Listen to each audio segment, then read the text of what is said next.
مولا سبھی اور کیا چاہتا ہے، بس مغفرت کی عطا چاہتا کیا ہے کہ جس بندے کو اللہ نے جو نعمت عطا فرمائی ہو، اگر وہ اس نعمت کی قدر نہیں کرتا، ناقدری کرتا ہے، ناشکری کرتا ہے، تو اللہ تبارک و تعالی نہ صرف یہ کہ وہ نعمت چھین لیتے ہیں بلکہ الٹا اس کو سزا دیتے ہیں، چاہے وہ کوئی فرد ہو، چاہے وہ کوئی گروہ، قوم، کنبہ، قبیلہ، خاندان ہو، چاہے وہ کوئی علاقہ ہو۔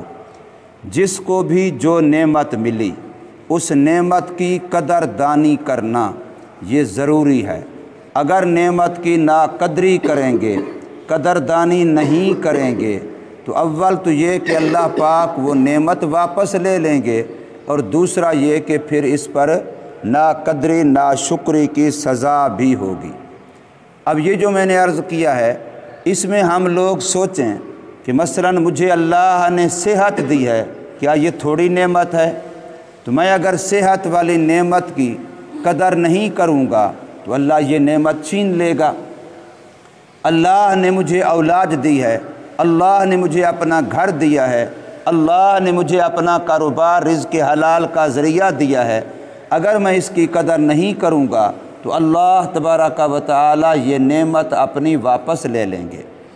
اسی طریقے سے کوئی ایک چیز ہو، کھانا پینا، حتیٰ کہ اللہ نے ہمیں کلمہ دیا ہے تو یہ اللہ کی نعمت ہے، اللہ نے ہمیں ایمان دیا ہے یہ اللہ کی نعمت ہے، اللہ نے ہمیں قرآن دیا ہے یہ اللہ کی نعمت ہے، اللہ تبارک و تعالی نے ہمیں مسجد کا پڑوس دیا ہے یہ اللہ تبارک و تعالی کی نعمت ہے۔ تو ایک ایک نعمت کو سوچتے چلے جائیں تو پھر اس نعمت کا شکر کرنا، اس کی قدردانی کرنا یہ فرض ہے، ضروری ہے۔ اگر نہیں کریں گے تو پھر اس پر ایک تو یہ کہ نعمت واپس لے لی جائے گی، اور نمبر دو اس پر سزا بھی ہوگی۔ اللہ نے یہاں مثال کے طور پر قوم بنی اسرائیل کا فرمایا۔ بنی اسرائیل کی جو قوم ہے، اللہ نے ان کو بڑی نعمتیں دی ہیں، قرآن مجید کے اندر ان کی نعمتیں گنوائی گئی ہیں، لیکن اس قوم نے ہمیشہ نعمت کی ناشکری کی ہے۔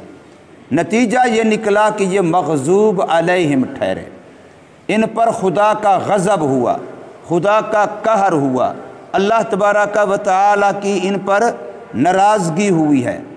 اللہ نے ان کو من و سلوہ کی نعمت دی، بغیر کسی ذرہ بھر محنت کے تیار شدہ دسترخوان گھر میں ایسے اوپر سے اترتا اور گھر میں آ جاتا، جس کے اوپر تمام وہ چیزیں جو کھانے پینے کی ہیں وہ موجود ہوتی۔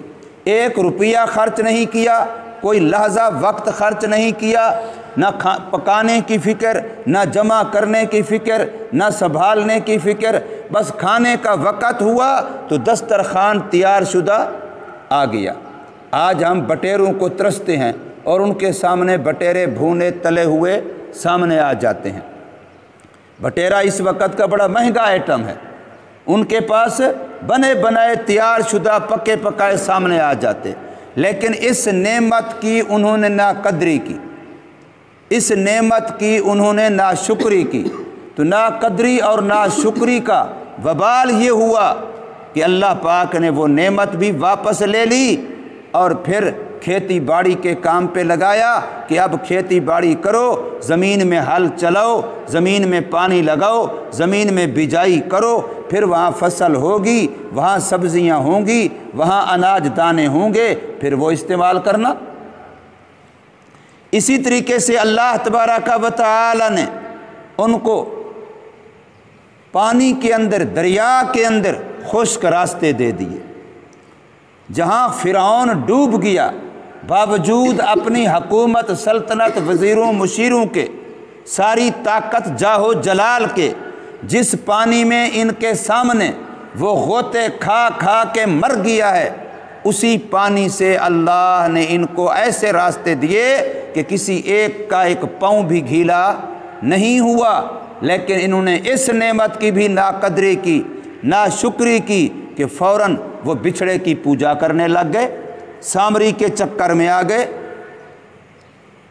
बिछड़े की पूजा में पड़ गए, नतीजा उस नेमत की नाशुक्री। तो अल्लाह तबारक व तआला ने इन पर फिर वो नेमत भी वापस ले ली और आप ऊपर से अजाब ये आया कि फरमाया तौबा करो। और तौबा का तरीका ये है कि जिन्होंने बिछड़े की पूजा नहीं की वो उनको कत्ल करें जिन्होंने बिछड़े की पूजा की है। गोया एक बंदा बिछड़े की पूजा कर चुका है अगर, तो उसकी तौबा का तरीका यह है कि वो अपने आप को कत्ल के लिए दूसरे के सामने खुद पेश करे। आज हमारे लिए तौबा कितना आसान है। कहीं कोई बंदा है, मजमे में बैठा है या अकेला बैठा है, बस दिल ही दिल में खुदा के साथ राब्ता करता है कि या अल्लाह मैं थक चुका, बहुत गुनाह कर लिए, बड़ी नाफरमानियाँ कर ली, मेरी बस हो गई, तो मुझे माफ़ कर दे। दिल ही दिल में ये कह देता है, अल्लाह पाक सालों के गुनाह माफ़ कर देता है, सालों का कुफ्र माफ़ कर देता है, शिरक माफ़ कर देता है, बिदात माफ़ कर देता है, बड़े बड़े गुनाहों सारे माफ़ कर देता है। आज दुनिया में देख रहे हमारे तबलीग की बरकत से कितने लोग हैं, चोर थे, डाकू थे, रहज़न थे, इलाकों के इलाके उनसे तंग आ चुके थे, लेकिन उन्होंने तौबा की, अल्लाह के दीन की तरफ आए तो आज कौम के लिए वो हिदायत का ज़रिया बने हुए हैं। इसी तरीके से अल्लाह तबारक व तआला ने बनी इसराइल को एक नेमत ये दी कि तमाम अंबिया उनके अंदर आ रहे थे। बनी इसराइल में नबी दर नबी आ रहे थे, इलाकों इलाकों के नबी, शहरों शहरों के नबी बनी इसराइल में से आ रहे थे। लेकिन इस नेमत की भी नाकदरी की कि अंबिया की नाफरमानी, सिर्फ नाफरमानी नहीं, हत्ता के बहुत सारे नबियों को कत्ल कर दिया कि हक़ की आवाज़ भी ना आए, हक़ कहने वाला न रहे। नतीजा ये निकला कि अल्लाह तबारक व तआला ने उन पर हमेशा हमेशा के लिए गुमराही को, मस्कनत को, आजिज़ी को, दूसरों के महतात रहने को और उन पर गज़ब इलाही को मुसल्लत कर दिया। तो अल्लाह फरमाते हैं सल बनी इसराइला, बनी इसराइल से पूछो। इसराइल हज़रत याकूब अलैहिस्सलातु वस्सलाम का नाम है। याकूब भी उन्हीं का नाम है, इसराइल भी उन्हीं का नाम है। हज़रत याकूब अलैहिस्सलाम हज़रत इसहाक़ अलैहिस्सलातु वस्सलाम के बेटे हैं और हज़रत यूसुफ़ अलैहिस्सलातु वस्सलाम के वालिद हैं, हज़रत इब्राहीम अलैहिस्सलातु वस्सलाम के पोते हैं। किनआन में, मिस्र के करीब किनआन में उन्होंने ज़िंदगी गुजारी। जब अल्लाह ने हज़रत यूसुफ़ अलैहिस्सलातु वस्सलाम को नबुव्वत और रिसालत और साथ हुकूमत अता फरमाई मिस्र में, तो फिर किनआन से इनको मिस्र में बुला लिया। तो उनकी जो औलाद थी, 2 बीवियों से 11 बेटे।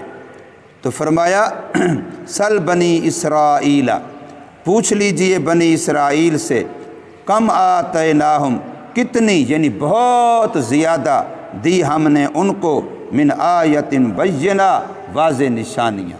ये बात पीछे भी आ चुकी है कि जिनको अल्लाह ने हक़ की वाज़े निशानियाँ दलीलें दे दी हैं, अगर इसके बाद वो गुमराह हुए, भूल भटक गए, छोड़ दिया, तो बड़ी सख्त सज़ा है।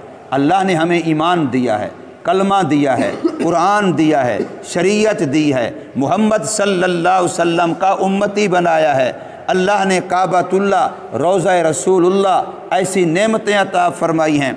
वरना कितने लोग हैं शक्ल व सूरत में हमसे बेहतर हैं, ख़ानदान व ज़ुबान के लिहाज से हमसे अच्छे हैं, लेकिन वो नेमत कलमा से, दीन की नेमत से, ईमान की नेमत से महरूम हैं। हमसे ज़्यादा मालदार हैं, हमसे ज़्यादा पढ़े लिखे हैं, हमसे ज़्यादा फ़न जानते हैं, लेकिन ईमान नहीं है, इस्लाम नहीं है, कुरान नहीं है, दीन नहीं है, कलमा नहीं है, खुदा की ज़ात पर यकीन नहीं है, नबियों पर ईमान नहीं है।